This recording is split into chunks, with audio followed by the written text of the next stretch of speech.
This episode of Mission Log is brought to you by the official Star Trek graphic novel collection. Get your first volume, Countdown, for only $4.95 when you sign up today at eaglemoss.com/missionlog. Mission Log, a Roddenberry Star Trek podcast.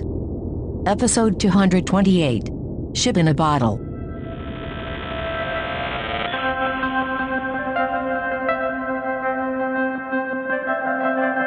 Welcome to another episode of Mission Log, a Roddenberry Star Trek podcast. I'm Ken Ray. And I'm John Champion. Each week on Mission Log, we watch an episode of Star Trek, taking it apart from messages, morals, and meanings, and seeing whether the whole thing stands the test of time. This week, Ship in a Bottle. The one with Professor Moriarty. I'm sorry, the other one with Professor Moriarty. Less crumpets, more Countess in this one. Not so much rocking the Enterprise as taking it over. Or is he? John's got trivia coming up in just a moment, but first, a word from our friends at Eagle Moss with the official Star Trek graphic novel collection. Ken, I was trying to think of a way to put this and why I like this so much. You might remember that I did a show where I talked about DVDs and Blu-rays, and the thing that I loved about collecting DVDs and Blu-rays was all the special features, all the bonus content, the commentaries, the behind-the-scenes stuff. And it dawned on me that this collection from Eagle Moss is that, but for graphic novels and comic books.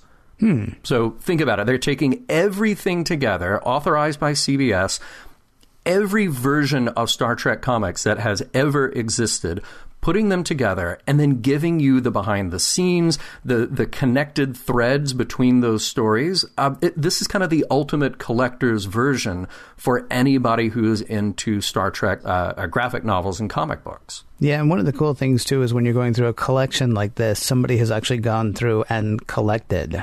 Yes. I mean, we all love Star Trek, but Season 3 of the original series. Am I right? I mean, I think you understand what I'm saying. I mean, people are going through, actually, and finding the best of the last 50 years of Star Trek comics and bringing them together in this, really amazing collection that spans decades and features everything from the first Star Trek comic all the way to the ones that are being printed today. And what's nice is it really is done with collectors in mind. So you get these beautifully bound, hardbound books with the specially commissioned introductions, and they're written by people that you know already from Star Trek. Harlan Ellison, David Gerrold, D.C. Fontana, Roberto Orsi, Alex Kurtzman, Brandon Braga. The list just goes on and on. And each volume collects multiple issues from a specific story arc and a specific era in Star Trek history, and includes a bonus reprint of a classic adventure as well. So not only do you get the big story, but then you get a little story from further back in the timeline. I love seeing those kind of connections where they have a modern story and then they'll run like a Gold Key comic along with it to show you maybe a similar story thread or idea. And that's the thing. You can get these stories that have been out of print for decades, nearly 50 years. So secret origins of lost characters, sequels to classic stories, movie adaptations. I mean, it's really everything from 5 decades of Star Trek. All 5 TV series, all of the movies, Star Trek the Motion Picture through Star Trek Beyond. And all the publishers are here as well. That's Gold Key, Marvel, DC, Malibu, Paramount Comics, Wildstorm, Tokyo Pop, and IDW. Even the rarely seen British strips from the early 1970s are included in these collections. So you can start your collection today with Volume 1, Countdown, for only $4.95 with free shipping. In this gripping prelude to J.J. Abrams' 2009 Star Trek movie, you'll uncover the circumstances that drove Nero and Spock to travel back to the 23rd century and, in doing so, usher in the Kelvin universe. Bonus content includes the first Gold Key Star Trek comic book from 1967. And subsequent editions ship twice monthly, and they're delivered directly to your door. And, you can cancel anytime if you wanna. But why would you? Yeah, who would want to? For details on the entire collection, including a host of exclusive free gifts, and to order, visit eaglemoss.com/missionlog. That address again is eaglemoss.com/missionlog. And a huge thanks to Eagle Moss for sponsoring this week's show. Guys, I pretend to hear you think, How do I get in touch with you? I don't know why I think people are thinking that right now. I mean, this is the time when we say it. Maybe that's why I'm thinking that. I think so. Yeah, there are a bunch of ways to get in touch with us, though. And if you will, I will tell you what they are. Mission Log Pod is the address to find us on Facebook, Skype, and Twitter. If you'd like to leave us a voicemail, we would love to hear your voice. 323-522-5641 is the phone number to call. 323-522-5641. Our email address is missionlog@roddenberry.com. Our show website, including discovered documents, is at missionlogpodcast.com. And please do remember, we may use your comments on an upcoming episode of Mission Log. And if your comments include trivia, we may include that too. Now, I don't know if that's going to happen in tonight's edition, or today's edition, or this edition. I don't know. Maybe John did all this by himself. Maybe he heard from you. Listen closely and find out. Trivia for Ship in a Bottle. The episode is written by Rene Echeverria. We remember Rene, of course, when he was a writer/waiter in New York, and he sent in his spec script to the TNG offices. That was for The Offspring, which landed him a permanent gig on the show. It was directed by Alexander Singer. We saw his next-gen directorial debut very recently with Relics, and he's got a few more to go before jumping over to Deep Space Nine and then Voyager. So remember way back in Season 2, we had our first taste of Sherlock Holmes on Next Gen. You may recall that the estate of Sir Arthur Conan Doyle was not too happy.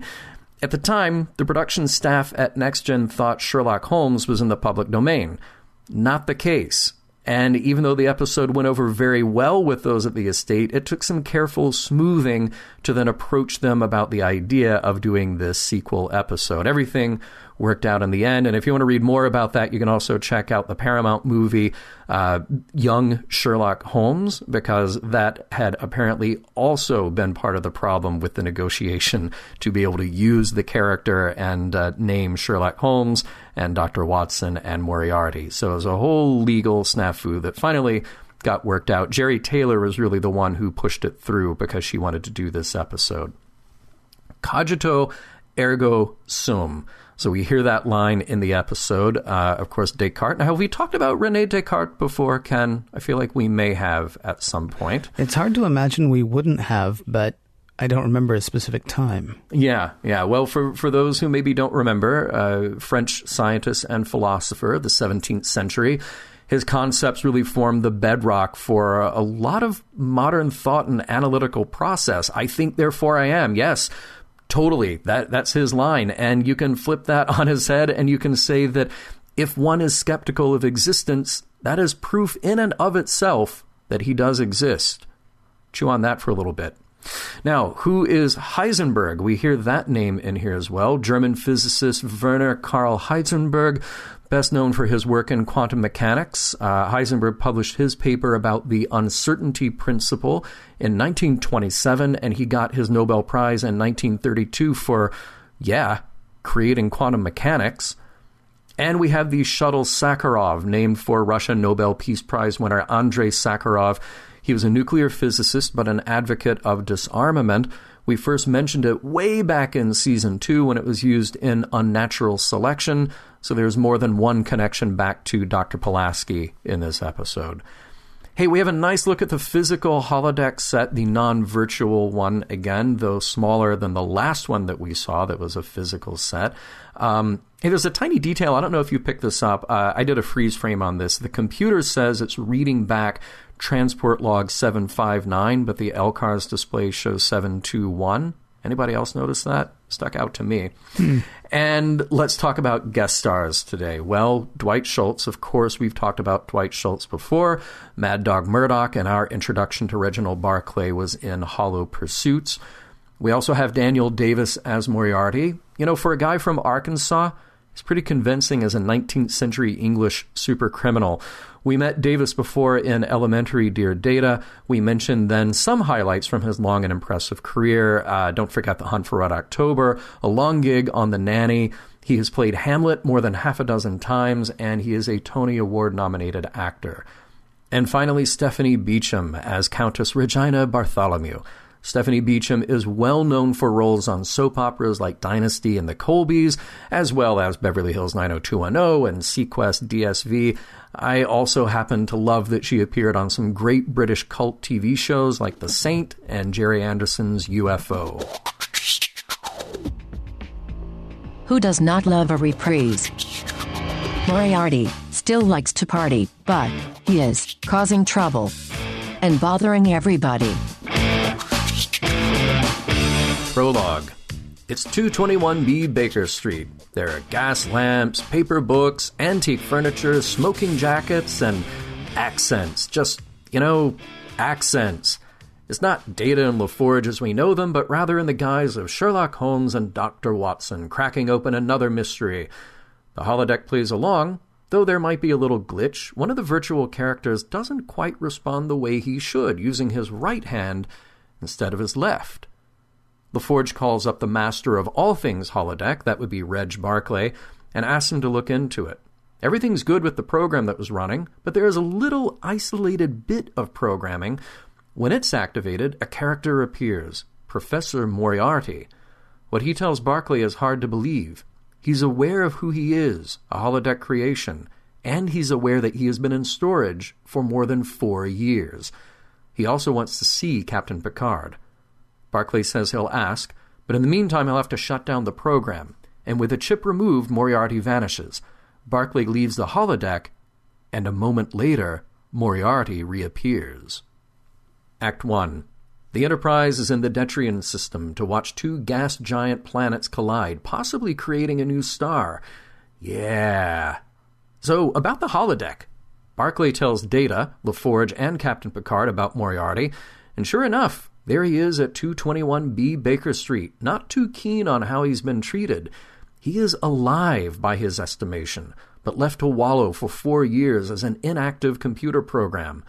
Picard assures him that this is a mystery Starfleet has been working to understand, but Moriarty wants to leave and live on his own. Picard tries to demonstrate what will happen. He tosses a holographic book through the exit door, and sure enough, it vanishes. Moriarty is convinced that he's different somehow, that his will alone means that he exists in a way the book doesn't. When he walks out the door, he doesn't vanish. Moriarty is on board the Enterprise. Act 2. In sickbay, Dr. Crusher confirms Moriarty is human. No one knows quite how, but here he is, flesh and blood and DNA and all that 19th century swagger. So now what? Well, he wants a tour. First mind-blowing concept, the Enterprise is in space, not the ocean. Next mind-blowing concept, he's got a life to lead out there in the world. But hold your horses. Picard reminds Moriarty that he's a criminal, and, that's not totally acceptable in this day and age. But don't worry, Moriarty reminds him. His whole history is literally fiction, dreamed up by Arthur Conan Doyle. This is different. He can lead his own life now.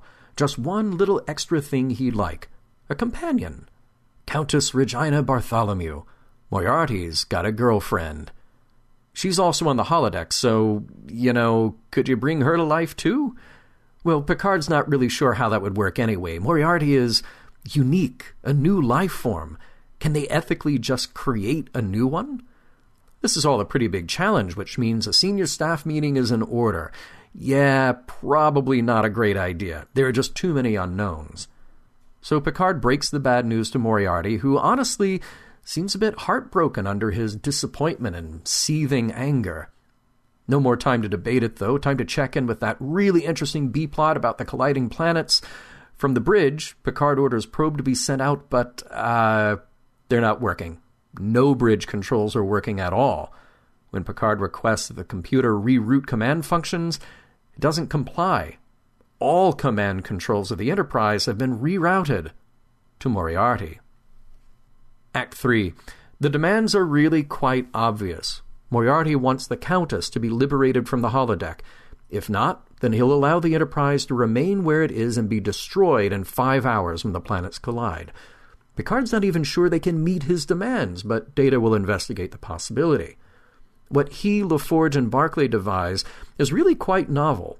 What about using the transporter to beam an object, or in this case, a being, from the holodeck into the Enterprise? There's not any there, but they might be able to fix that with a pattern enhancer. Also, Picard asks LaForge, let's please do something to regain control of the ship. Huh? How about that? Barclay goes to the holodeck to set up the pattern enhancers, and who should be there but the Countess herself? Barclay sets up the pattern enhancers around a chair. Better to try with a hollow chair than a hollow person at this point. But she's inquisitive about what he's doing, and yeah, she actually understands what's going on. The holodeck, the real world, Moriarty, you name it. She has this sense of being because Moriarty gave it to her in the same way life was given to him. They go about the experiment, beaming a chair from the 221B Baker Street holodeck location to the transporter room, and the test is not a success. What beams into the transporter room is nothing. They just couldn't get a lock on it. Data runs an analysis of the transporter log file, and also nothing. There is literally no record of what just happened. This gives Data a moment of pause. He goes to engineering to find Picard and LaForge at work and failing to return command controls of the ship back to the captain. Then Data acts on his hunch. He tosses a small instrument toward the right-handed LaForge, who catches it with his left hand. Data has it figured out.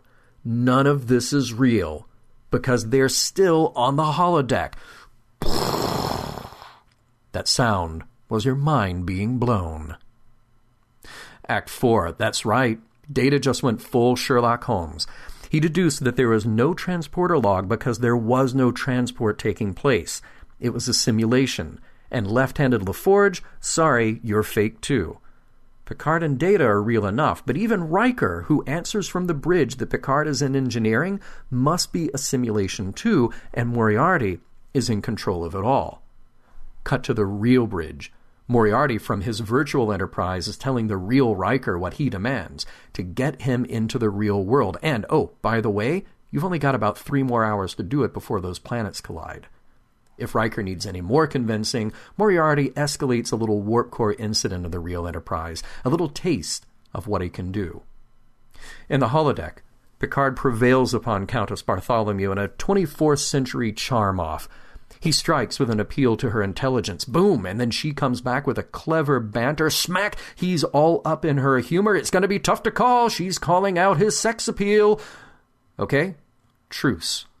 Moriarty is the real topic here. He wants to leave the holodeck with the Countess, and she wants to go with him. Picard can help. A little modification of the transporter, a little uncoupling of the Heisenberg compensators. Well, what else does a woman want to hear? Just one catch. She's got to convince Moriarty to hand control of the Enterprise back to Picard. The situation on the bridge is just as tense. They're counting down to being burned alive, and meanwhile Worf and his team can't even get near the holodeck due to the force fields that have been set up. When the Countess approaches Moriarty, he's intrigued but skeptical. He rings up Commander Riker. Now how about those Heisenberg compensators? Act 5, and away we go. Moriarty and the Countess step between the pattern enhancers, and in a moment, they are beamed into the transporter room. And they're alive. It worked. Now Riker is ready to get control back of the Enterprise, but Moriarty won't budge just yet. With the clock ticking again, he demands a shuttlecraft so that he and the Countess can escape. Only then will he give computer control of the Enterprise back to the real crew. Okay? Fine. Riker escorts him to the shuttle bay. They can go wherever they want, but seriously, now we need command back of the ship. Just after the shuttle departs, Moriarty makes good on his promise. He connects to the Enterprise computer and releases command back to the crew. As they make their escape, planning one day to go back to Earth, Picard commands that the program be saved in active memory and the simulation end. Riker and Worf disappear from the shuttle bay. The shuttle bay itself disappears. The moment Moriarty and the Countess believed they were beamed into the real world was itself a holodeck simulation. Your mind just got blown again. But wait. Picard meets Data and Barclay. They discontinue the program they were just in, the fake Enterprise, inside Moriarty's simulation, and the mind-blowing won't stop. The Enterprise is safe, and Barclay stops for a moment to collect a data module from the holodeck. A little later, He brings it to the captain and the rest of the senior staff. It's the programming that made Moriarty, stored in active computer circuitry, with enough power to let the simulation run for a lifetime. And Picard posits that you never know. They themselves might just be a simulation running in a computer somewhere. Mind blown again. The end. You know what I realized after watching this episode a few times? What's that? I don't know what I really sound like when I'm screaming. wait, what, huh? Wait, what do you mean? When I'm screaming. Because the thing at the end there, when Picard's like, hey, who knows, we could all be a simulation. Yeah. I just kind of wanted to scream my guts out. Because like, and sort of like, you know, the whole like Barclay thing at the end where he's like, hey, yeah, maybe we, yeah, well, you know what I mean? Because that's like the kind of thing that would drive Barclay mad. Also, I did have a thing where he like, you know, so then to try to decide whether or not he's in a simulation, he says computer and program. Right. And I thought, what if the little tiny holodeck that he's holding that houses Moriarty and the Countess, like, heard that? That would be like, yeah, just the voice of God from above them. Yeah. Like the lights go out on that big, yeah. Whoops. Hey, you'll keep that safe, won't you? Yeah, sure. What am I? Kind of amazing, actually. I suppose you also didn't say computer and program out loud because then you were afraid that the box that you're in on a desk somewhere would just stop running and you couldn't face it. I actually meant to look it up recently. Somebody did that whole thing recently. I can't remember who it was. Might have been Stephen Hawking. It was somebody really, you know, big and brainy. One of the big brains whose names we all know. Yeah, you know, they got good brains. Yeah. There's a halfway decent chance that we're just in a video game.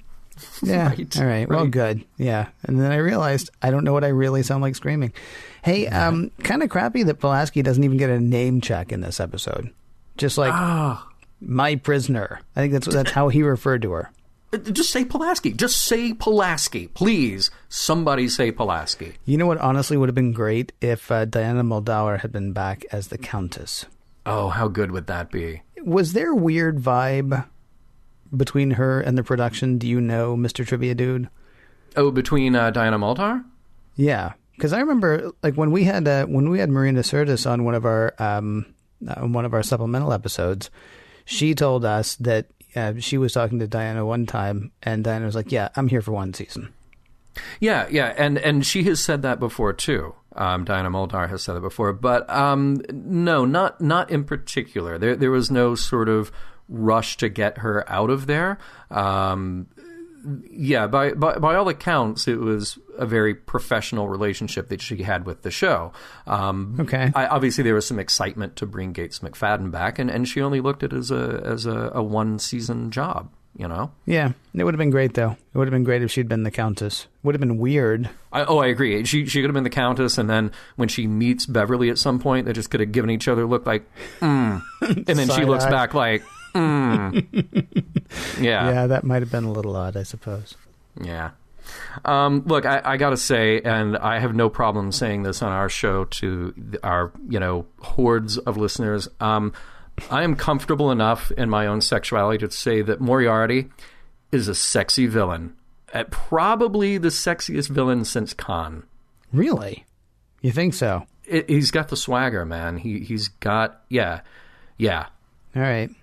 I mean, he's not a sexy villain like Deela, but we were talking about the male villains of Star Trek. I think, yeah, Moriarty, he's bringing it, man. He's bringing it in spades. I got no problem with that. He's a cool character. I mean, I'm a little bothered actually that this might be better for next segment. I'm a little bothered that he's more of a villain in this episode than he was in the last episode. He woke up, I mean, in Elementary Dear Data, which I actually went back and watched, which is another reason that Pulaski, like, just not even mentioning her kind of hurts. I know, right.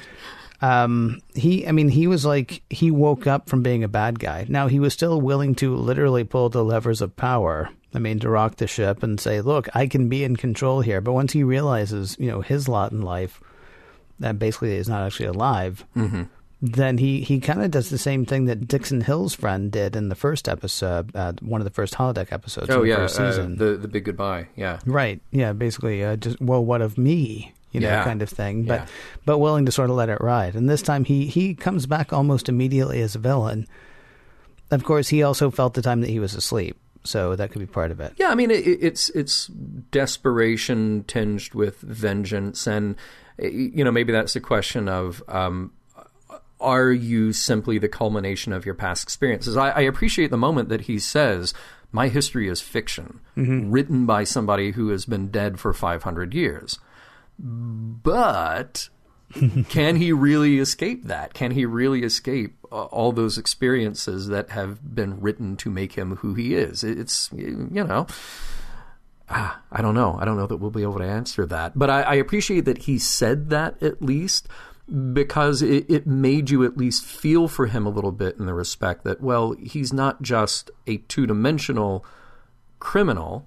He's a guy with some feelings, and I'm so glad that they have the Countess there as a counterpart to that. It helps you believe him that he's driven by something other than just he's the mustache twirling criminal, the villain. So I bought it a little bit. And hey, speaking of crime, Picard says it's a lot harder to get away with it in the 24th century. I wonder. I do wonder. Is it really, or is it just that crimes have evolved too? I mean, on Earth, at least, I was under the impression that we wouldn't really need crime that much anymore, because everybody's got everything they need and want. So, true. I mean, maybe I would think I would actually think that crime might be easier to get away with. Was it Demolition Man, where they talked about the murder, death, kill? Oh, they hadn't had one in forever because, mostly things were okay, except it turns out, of course, it was science fiction, so there is a seedy underside of people who aren't okay. But they're actually not the ones doing the murder, death, kill anyway. Yeah. But crime had become such an unknown thing in Demolition Man that then when actual crime happens, they're ill-prepared to figure out where it came from or who did it. Yeah. Because it's just not so much a thing anymore. Yeah. Here's one thing I love seeing in this episode. Barclay was not an idiot. Oh, yes. Yeah. It was nice. He was he got a little aw shucks with the Countess, but that's okay. And of course, he still has this sort of affected manner of speech. Yeah. But that's fine because that's part of his character. But he wasn't a moron. Yeah. Which is great. I mean, there has been redemption for this character, every now and then. Yeah. But I like the fact that there wasn't a moment where it's like, oh man, Barclay's going to get us all killed. Right. No, he's an integral part of what's going on. Yeah. Yeah, it's nice to see that. I tell you who is having a problem. Mr. LaForge, would you excuse us, please? There is nothing sadder than seeing the holodeck Geordi just have to mope off stage. You're not wanted here, fake Geordi. Oh, yeah. Was that like privilege of rank or privilege of humanity? Because they're actually standing in Geordi's office. Yeah. When Picard's like, "Will you go somewhere else?" And he doesn't even do the whole, "It's my office, you go somewhere else." He's just like, "Oh yeah, right. I'll go stand behind this thing. I'm fake. I'll go stand behind the fake wall in my fake engineering room on my fake ship." Yeah, it was sad. But to the point of what Picard's trying to do, literally anything that he says could theoretically be picked up, interpreted by, reported back to Moriarty. He doesn't know how Moriarty's pulling the strings, so Picard may have inadvertently given Moriarty his command codes to take control over the real Enterprise when they were right before that moment. They're in the holodeck engineering room. But then I asked, well, doesn't the computer already know those codes? And again, what about fail-safes in the holodeck, that just all this information is available to everybody all the time? But yeah, because the computer has to know, oh, that's the right code to let somebody take control. Well, there's a reason Data can't say can't. Sure. Right? And we don't know what that is, but there is a reason there that he cannot do that. You're right. The computer, the codes are basically like a key. And the computer hears those codes and is able to unlock. But I don't think the computer can generate that key by itself, which is, of course, crazy. Yeah. Because the computer has recreated everybody else on the Enterprise. So why couldn't they just recreate Picard and say, oh, remember that time Picard said that thing? What was it again? Can you say that one more time for me? Oh, there we go. Right. And now I have control of myself. Yes, once again, the computer is trying to gain sentience. And I'm skipping to the next segment. Yeah, I know, right? Yeah. We're trying to claim it even, not even gain it, claim it. But we'll come back to that. And then we'll come back to it again. And probably again. And again. Yeah. And so, wait, how does Picard even know that Data is the real Data and not a holodeck Data? Maybe the computer is just trying to mess with him even more. That's true. Once they separated, it could be anybody. Although, not. Right. There was this one funny little thing that I noticed toward the end of the episode. With the urgency of Moriarty and the Countess, they have to leave in a shuttle. We're going to get in the shuttle. Well, as soon as you get in that shuttle, you got to send us the codes, okay? All right, we're going to get in the shuttle. We're going to open the shuttle bay doors. And then that door closing behind them is the slowest moving door on the planet. And I kept picturing, holodeck Riker and holodeck Worf standing behind them saying, okay, you're going to send us those codes. Okay, cool, you can still hear us out here, right? Because we're waiting for the door to close. Okay, well, yeah, you guys take off as soon as... Okay, well, we'll just, we'll wait until the door closes, and we'll talk to you then. Guess what? I am conscious too. I think, therefore I am. In Latin, cogito, ergo, sum. In French. Okay, I do not actually speak French. Still, I totally think, therefore, I totally am.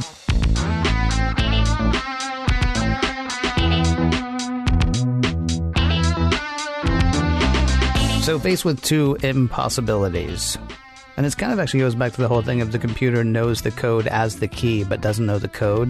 Mm-hmm. Faced with two impossibilities, which would have seemed more likely to Data? That Moriarty had, taken over the computer somehow, taken over the holodeck and taken over the computer? Yeah. Or that the laws of physics no longer applied? I think the first. I think that Moriarty had taken over the computer because Data is a computer. He knows that there is no such thing as a perfect system, that everything's got a backdoor or a way in. I mean, he himself has got that on-off switch that he wants nobody to know about, that everybody knows about. Except Data can't say can't. I mean, there are things that Data is not able to do. Data knows that he cannot feel. Data knows that he cannot say can't. Data knows that the computer can't take over for the computer. Because my immediate thought was, well, this is idiotic. The second that Moriarty walks into the hall, because we all remember what happened to Red, what's his name? Lawrence Tierney, the guy from The Big Goodbye as well, right? He walked out in the hall, and for a second, he's standing there, and then he dissolves. There's a problem with the book thing because Wesley Crusher one time threw a snowball that hit Captain Picard, and that snowball came sailing out of the holodeck and hit the captain. Didn't stop at the door. But either way, I mean, Moriarty might get a second or two out, just as Sumner Redstone did. Except it wasn't Sumner Redstone, whatever, the Lawrence Tierney character from the show, yeah. I'm not looking to poke a hole in this show right away. I was just trying to figure out, okay, neither of those things should be able to happen. One of them does. Why does Data assume that that is the correct one? It seems to me that some part of Data might have gone, hang on a second. Are we sure we're outside right now? You know what I mean? Yeah. Well, but, Data's the one who made the leap to think that the exocomps might be alive. So it took him to make that leap and nobody else. Nobody else is willing to see it. So, maybe he's the right guy to think that. Again, though, that is different than bending the laws of physics.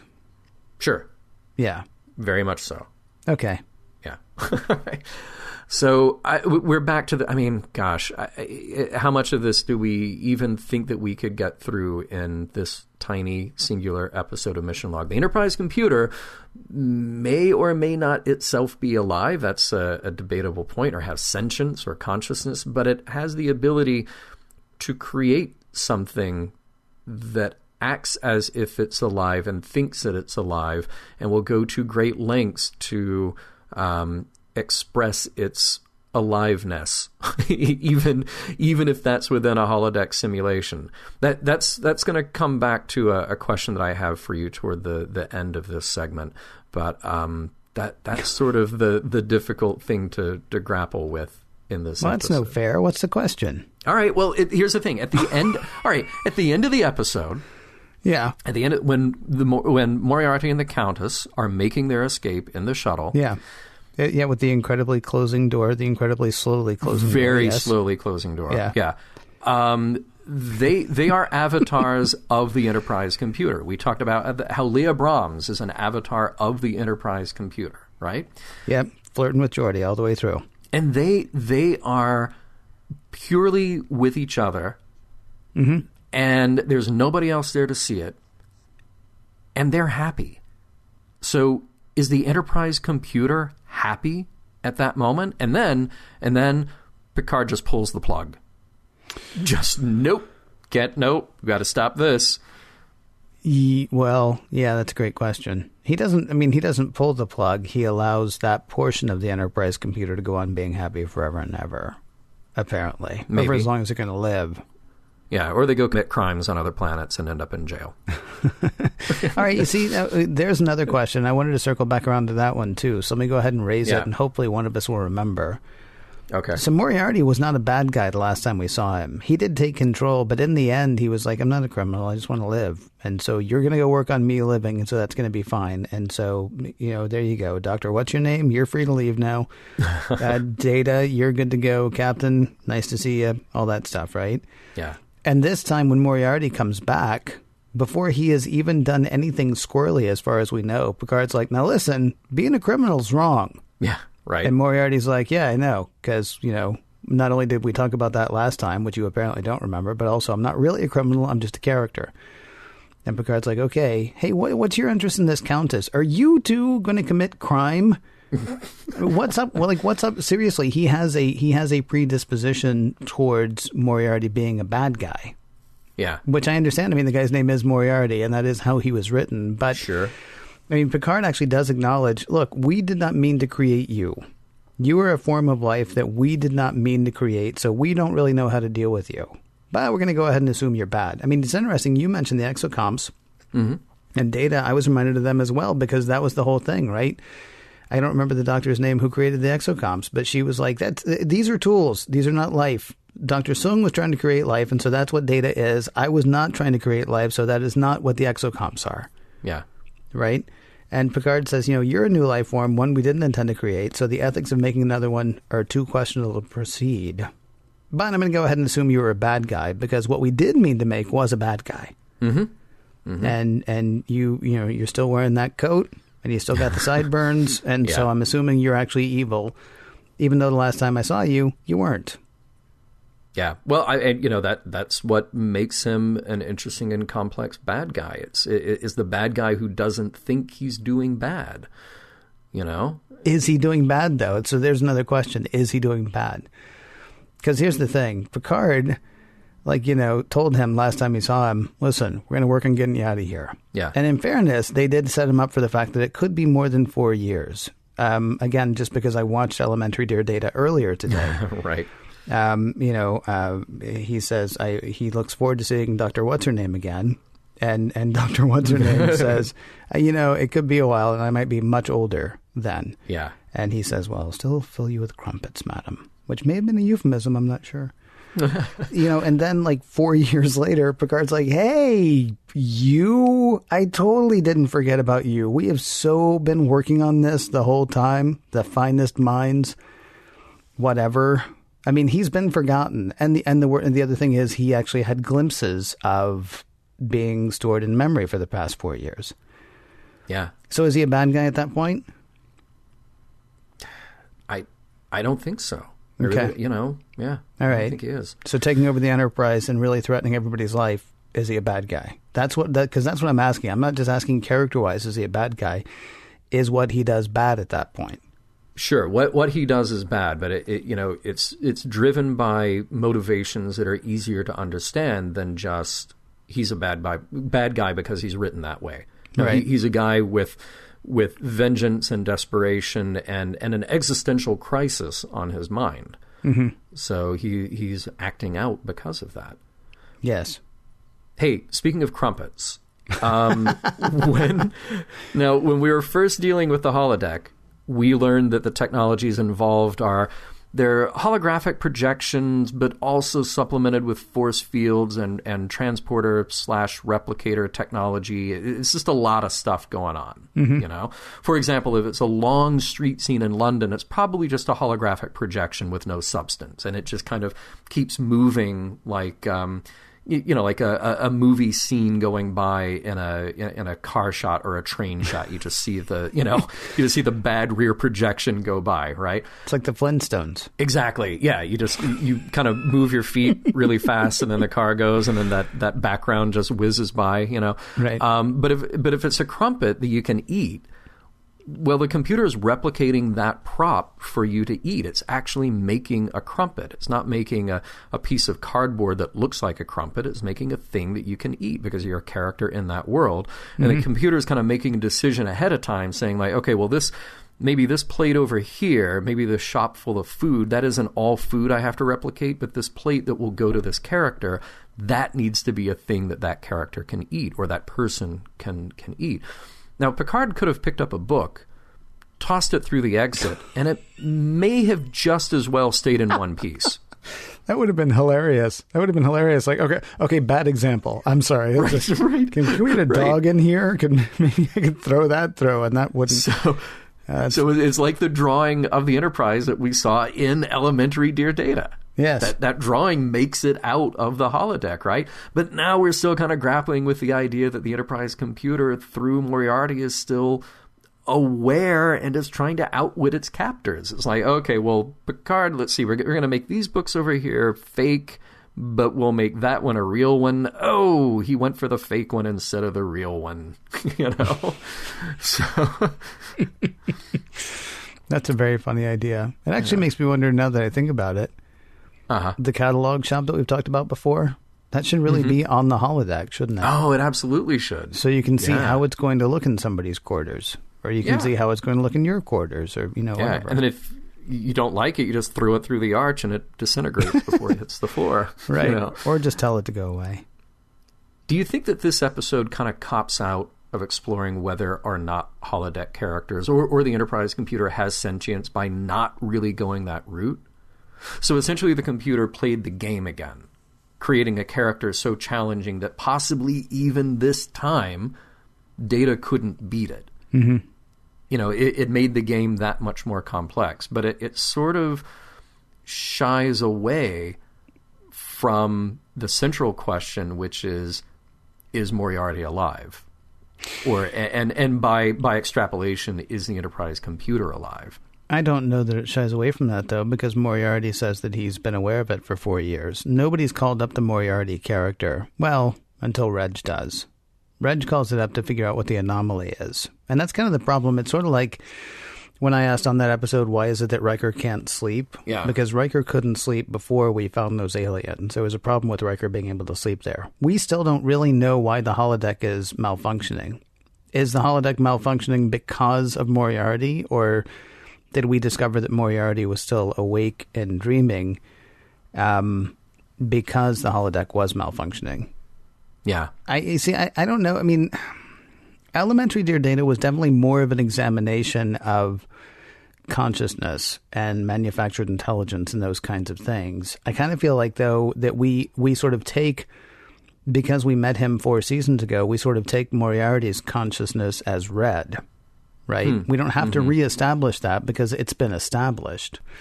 Now, the drag about that is, okay, well, so then it just sort of devolves at that point, I think. Yeah. Okay, so he's a bad guy. Oh, okay, so he's tricking us, I had difficulty with the whole Countess thing initially. I mean, I thought she was just kind of a distraction for the audience. Something, and a distraction for Picard as well. Something to draw Picard's attention away from what Moriarty was really up to. But he does really love her, it seems, or he thinks he loves her anyway. And so he doesn't want to leave the holodeck without her. And there's even like a further thing of like Moriarty is not happy because he says that she was made for him to love, but that means she was made to love him as well. Yeah. She was made for loving him, baby. Sorry. So Moriarty's not satisfied with leaving the Countess as a simulation. And I wonder, would he have been as happy if he gave her consciousness? And by the way, we never saw that happen. No. So we don't, I guess we know that she has it because Barclay is like, you don't seem like a simulation. And then Moriarty comes in and is like, oh, she's not, because I made her conscious, because I can do that, because I'm like, totally cool that way. Yeah. Would he have been as happy giving her consciousness if she couldn't live with the evil that he had done? I mean, because she is supposed to be this woman of fine breeding and upstanding quality, and she is totally fine with him holding the whole ship hostage and possibly killing everybody, including her and including himself, to get what it is that they want in the end. Now, she's in the same trap that he's in at that point. Interestingly, he put her there. Yeah. If he did, in fact, give her consciousness, which we don't know for certain that he did. But I mean, like, when she wakes up, she's not horrified by everything he's done. She's still very much in love with him, even though she's got complete free will now. And she's still a wonderful person who would never do anything bad, but she'll hold his hand while he maybe plunges them all into a newly forming star. I got nothing to add to that. Yeah. Well, I think there was meant to be a question there, and I'm not sure what the question was meant to be. See, the other problem that I have with this episode, though, honestly, is I don't even, like... You tell me you think, and I got no choice but to believe you, right? Sure. Because you say you do. And that's really all I've got to go on. So... Well, and we do a show together, so... Well, it doesn't prove anything. That sounds crazy, and I understand that sounds crazy, but a machine that comes up to you and says, I can totally think, and you're like, well, no, you can't possibly think, because you're just a system of switches, ons and offs, zeros and ones. That's all you are, which is completely different from my brain, because I have a mommy and a daddy. I mean, right. You know, I don't know exactly what I sound like screaming, John. That's what I'm saying. I don't know. Until one day that thinking machine has sideburns and a long black coat, then you give it second thought. And you're like, oh, all right. Oh, okay. Yeah, maybe. Now he's serious. Maybe so. That smoking robot from the 1939 New York World's Fair, I don't think that was fooling anyone. But then again, we have much better robots than that now that we can buy at Walmart. So, I mean, maybe we're just getting... dude, I don't know. I had one other question, actually. And I know I didn't go anywhere with all that, but that's sort of what I'm saying. I mean, like... Yeah. He says he can think, and everybody's like, oh, yeah, you can totally think. Oh, but we can't make another review because we don't actually know how we made you in the first place. And besides, maybe you weren't the best idea we ever had. Not that we actually had you as an idea. You just kind of happened. And, I mean, how do we know that it's not just more variables, right, that make him seem like he can think? I mean, look... If we had come in and the Countess had like changed clothes and was practicing a French accent and maybe writing poetry, then I'd be like, okay, she's conscious. But even then, it might just be the computer going, okay, how do I prove that I'm conscious? I'll do something like totally left field. I'll do something like that they would never expect me to do. But then, of course, you know, if you're trying to prove that you actually thought, is that not something that you would try to do? I think, therefore, I am. It's probably going to be like the third thing that a conscious machine says, but that could just be programmed in by somebody, couldn't it? Right.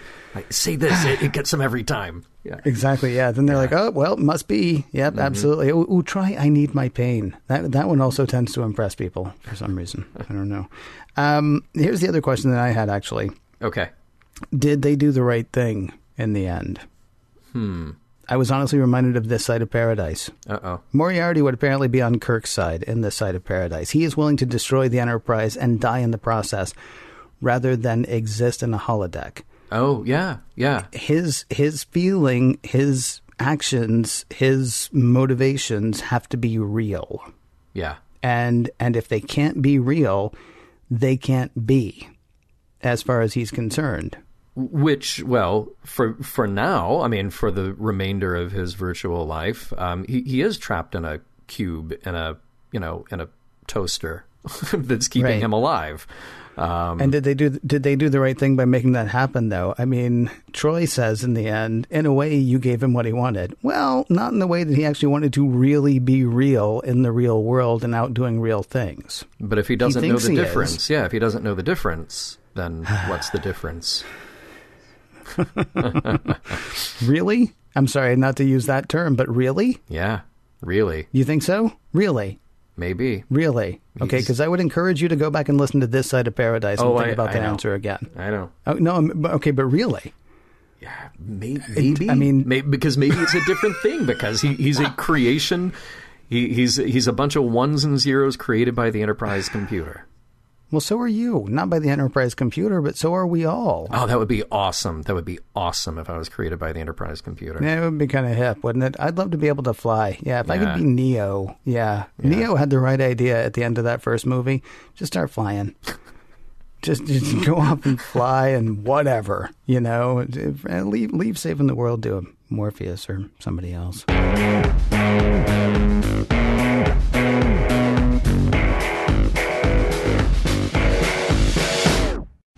With Moriarty and the Countess soaring the simulated galaxy, is there also a simulated Enterprise in the box on Barclay's nightstand?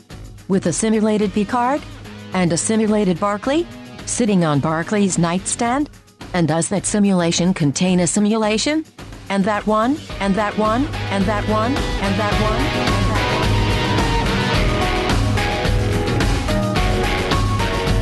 that one? So, a computer that thinks it's alive. Mm-hmm. Existential crisis, free will. Yep. I mean, this is a lot of heavy stuff to grapple with, Ken. And it gets deeper when you add on layers like sideburns, British accents, and smoking jackets. It just becomes that much more complicated, tangible, and worthy of discussion. So to wrap up the discussion, we'll do what we do every week in the time-honored tradition. I'm going to pose some questions to you, but we'll start it off with the question that we like to go to first. Does the episode hold up? Does Ship in a Bottle hold up? What do you think? Yes. I think there's a lot of fun stuff here to play with. I don't think it is as good, and this is weird to say, I don't think it is as good as the Season 2 episode, Elementary Dear Data. Yeah.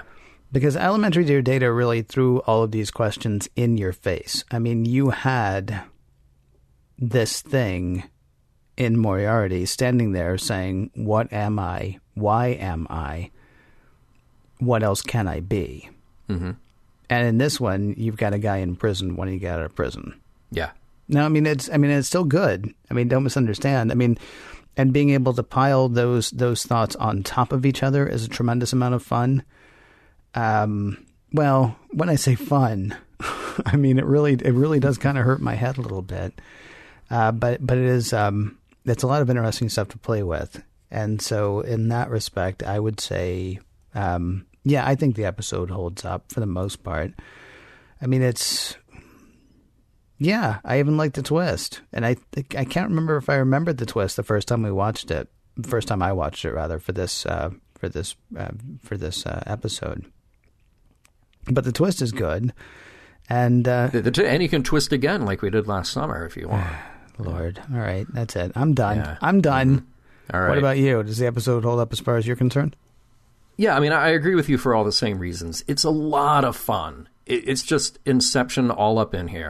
And that's nice. But this episode is the mystery episode. It's the one with all the twists and the turns and outsmarting each other. That's what this episode is about. Even going back to The Big Goodbye and then Elementary Dear Data, those were the episodes that just sort of threw in your face, hey, what if the things that we create through technology show signs of consciousness? How do we feel about that? How do we grapple with it?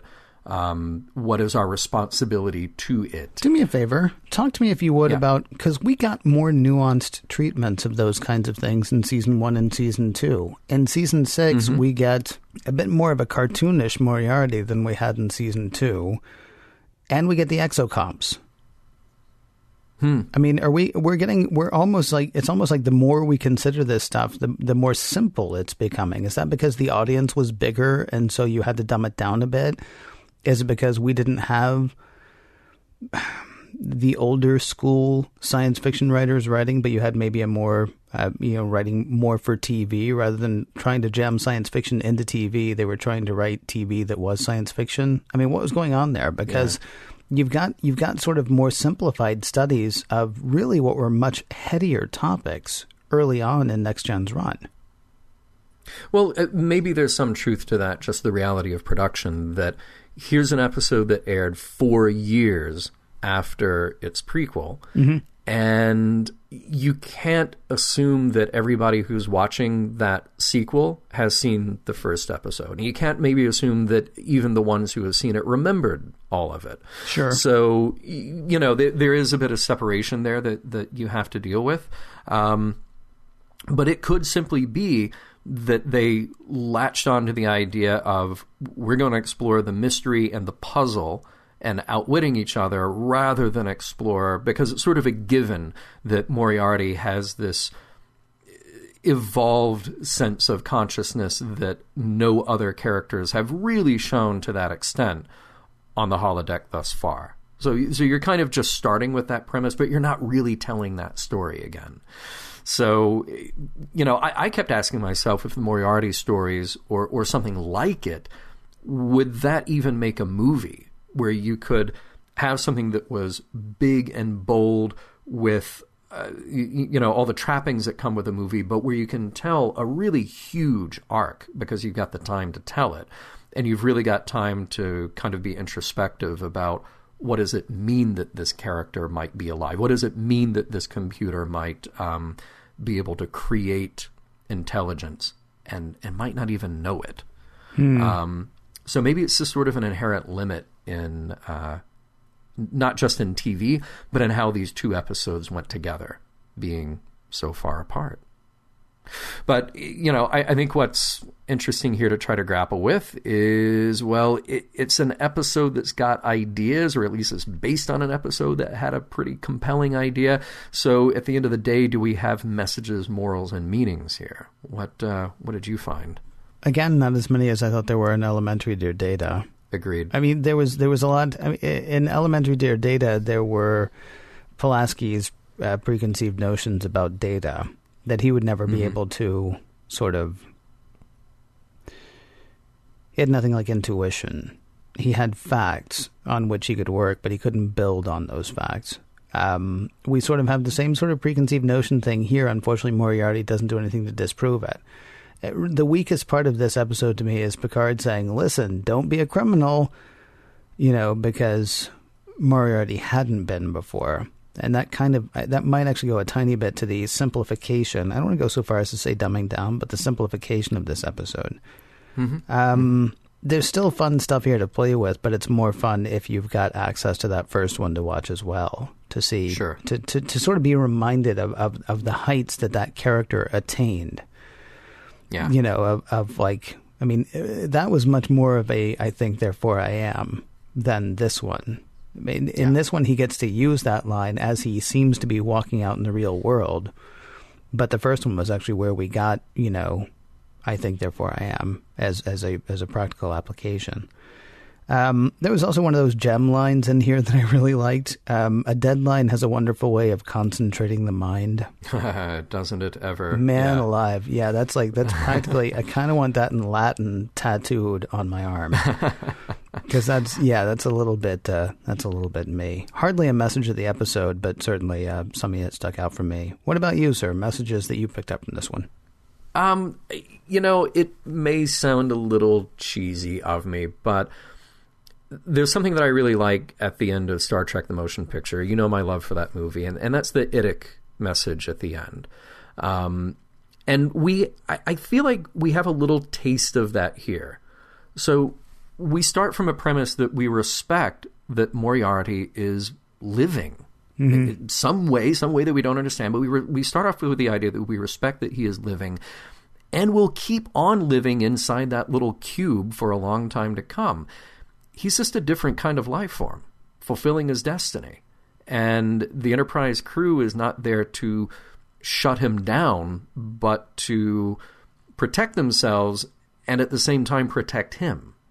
There's something kind of nice about that.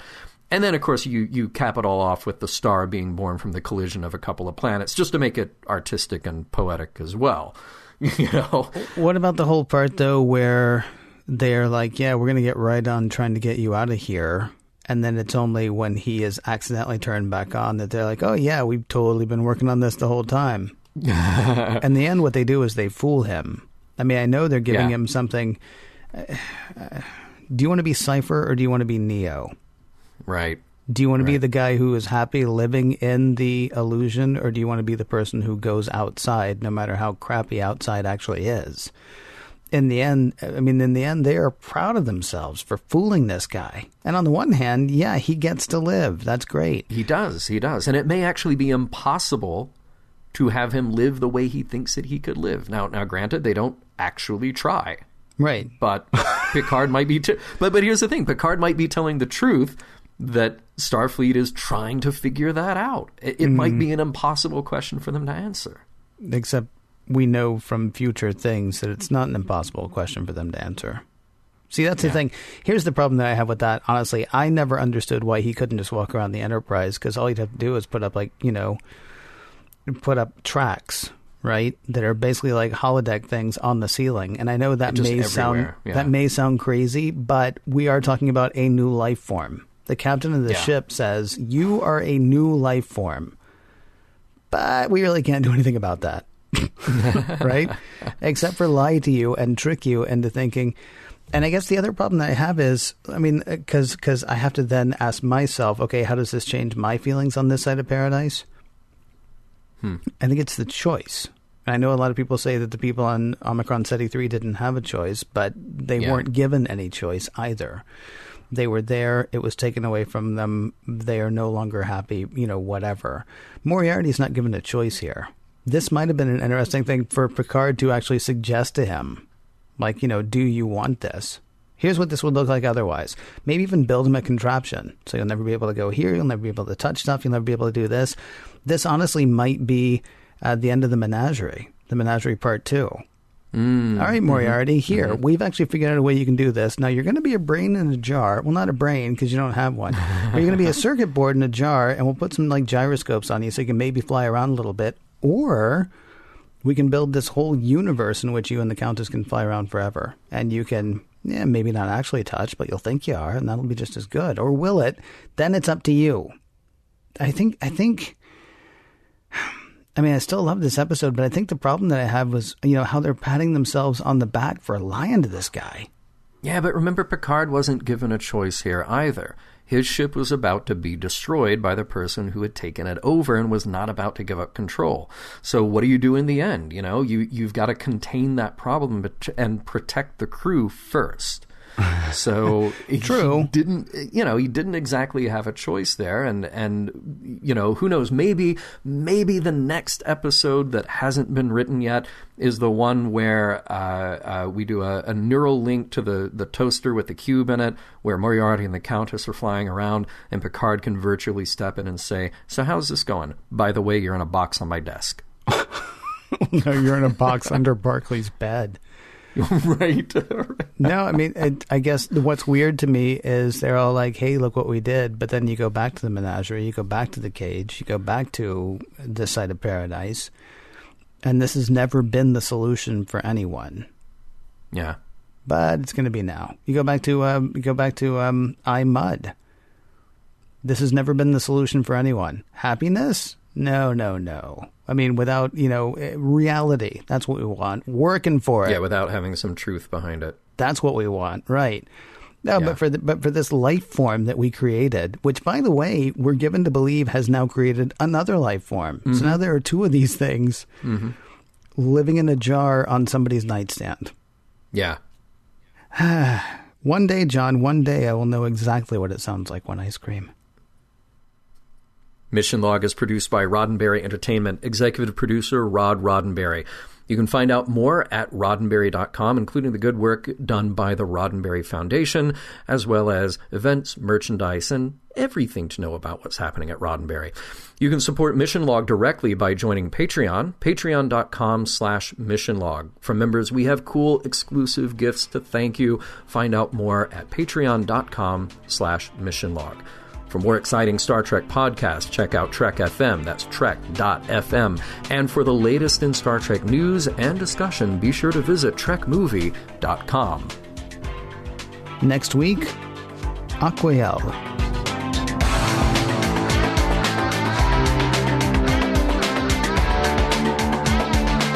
Some of the music for Mission Log provided by Warp 11, online at warp11.com, and from the album Messages by Key Theory, Free to download at kitheory.com.